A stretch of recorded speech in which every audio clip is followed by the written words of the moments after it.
So, with all of these wonderful businesses that you have and you do, can I ask what was the motivation and the inspiration behind the first one, the first idea? The first idea that I actually started? Yeah. Wow. You know, I think that's interesting. The inspiration was really that if we didn't do this, who was going to do it? Yeah. And who better to do it than us? And let me be clear, although I'd love to say that my first business was not only an unqualified success, but that also was in some rarefied space that I had figured out a way to treat sickle cell using artificial intelligence. My first business was with some friends from law school, and we made a movie. That was my first business that we started. We started a production company, and then we started also a holding company called Sweaty Palm Productions and Gravy Train. Yeah. And we started, and we got together and said, here's a story that one of us had written, and let's make it into a feature-length film, because there are not enough films that are featuring women of color in strong professional roles that help to see not only can they be, fantastic in terms of the work that they're doing, but they also have personal lives. They also have family drama. They have all of that, and still they function very, very effectively in the world in which they inhabit. And so that's where we started the company that created the movie Legal Deceit, which was originally titled The Promised Land. But that's been taken by somebody else. We love the title The Promised Land, but when we sold the film, people said, well, Legal Deceit, people understand sort of what's in the box. It's like, here's legal. It was at a time when Tom Cruise had made a film about the law. And so it was like, so the law and LA law was on television in the United States. So there were a number of reasons why trying to really use the tailwinds of the legal drama to actually do this independent film. And so there you go. That was that was my first foray right there. Ah, okay. Eric Collins, the movie maker. The movie maker. And still making moves. I want you to look up that movie. I want you to look up it on Rotten Tomatoes and see the reviews. I'm not sure if you say Eric Collins, the movie maker. I think you said something else. Legal Deceit. However, you must have loved that title, The Promised Land, because it became the title of the preface to the book. Absolutely. So I remember that.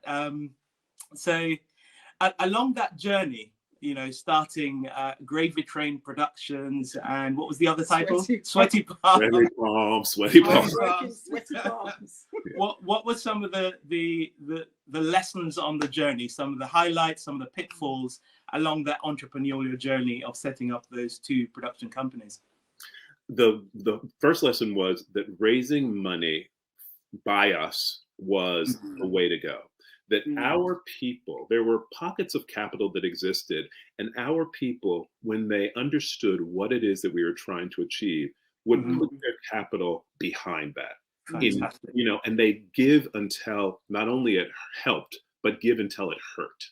And so that was what we noted. So we put together this company, and people contributed capital, and we were able to make the film. I think we only raised $300,000, but that was a huge amount of money for people who've never made a film. You're able to find maybe 25, 30 people, and you raise $300,000. And this is the 1990s in order to make a film. So that was one thing. And that if you rely upon that same community, sort of a Black community, people who look like us, they will also come to your aid, because out of the woodwork, you will find all sorts of competence. So you'll find a lighting director. You'll find, of course, you'll find a makeup artist. Of course, you'll find a stylist, but you'll also find an editor. You'll find the person who's going to do your casting, and people will contribute because they see an opportunity to make a difference. Yeah. And that's the lesson that I learned. When you need to make a difference, rely on people who want to make a similar difference. You can rely on allies, but allies you get to negotiate with, and negotiating with them to say that your lived experience or your worldview is legitimate with a few tweaks. And the way that you want to approach things is useful with a few more tweaks. You end up compromising even before you start possibly what that vision is. Whereas with our people, and I'm going to say our people because it can be writ large. It doesn't necessarily have to be, people who are from the African diaspora, but our people are people to be relied upon. And that's something I've noticed here in the UK when we started Impact X. That same lesson, that's where we started. We raised, several millions from Black people in a very short period of time to make possible the investing in Black businesses so that we could try and help create more of this world that I had grown up with, where there were Black businesses hiring Black people, giving internships to young people, giving opportunity to people who come out of prison, all sorts of things happen in that community. Let's make sure that we have it here. And I see many elements of that going on today here in the UK. And I'm so pleased that Impact X can be part of it. And the lesson that I drew from my early experience as entrepreneurship continues to be true. And on both sides of the Atlantic, it continues to be true. And brilliant. So, of course, it's. I think when you get our people involved in our projects, it's no longer just a job; it's a mission because you've got shared values. Yeah. And in a way that you don't always have with allies. And I wonder, I worry when I watch people and I look at people, and the first step is to go outside of the community. That's because And I worry that people have actually internalized something about what the community can provide. It's like that you wouldn't want to work for a Black boss, or you wouldn't want to work for a female boss, or it's hard because we are harder on each other.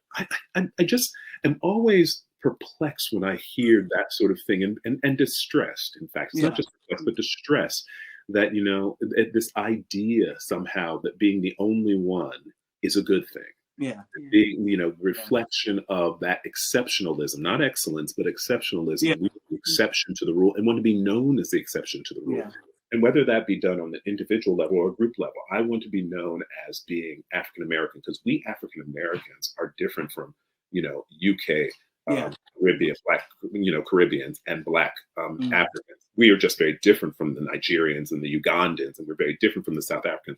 That kind of separation worries me when I hear people talking about that, because it feels to me as though there's an internalizing of sort of white supremacy. And somehow, by differentiating myself from the mass, I will therefore be more acceptable and able to do things. Now, I might, with my access and with my ability to work from the inside, I might be able to do great things. That's what people might be thinking. And then I'll make a way for other people. But I've got to separate myself from the negatives associated with my people before I can actually then help my people. And that's something that I just don't believe in. I just don't believe in. I think the thing to bear in mind is when you were growing up, you had a world where everybody of excellence, of value, who were contributing to your life looked like you. Unfortunately, in the UK, that isn't always the experience of the UK Black Brit, or the Black Brit rather. So there is this internalization of, okay, if what I see doesn't look like me, then I've got to almost be exceptional to be a part of that. And that's what we're trying to replace and change the worldview by saying, actually, on the covers of this magazine, everybody looks like you and everybody is excellent, and therefore so can you be too. So that's the message.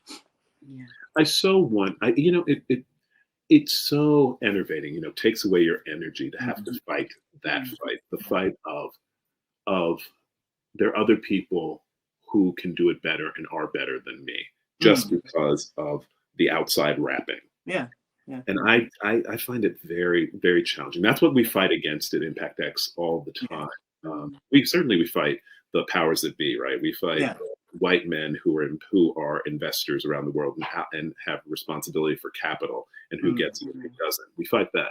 When we sometimes have to fight it within the community, and I consider it all a community. I don't consider several different communities. Birmingham is the same community. Edinburgh is the same community. Glasgow is the same community. It's all just the community. Brixton is the same community. Wapping, which is where I am now, is the same community. So that's how I think about those types of things. And Impact X, that's how we behave. We behave in a very sort of we are aligned in this respect. And those differences we love, because it gives me jollof rice as well as it gives me rice and peas. So that's good. Now you're talking. It gives me both of those things. So I like the differences, but it all comes from the same loving space. And so that's how I do it. That's brilliant.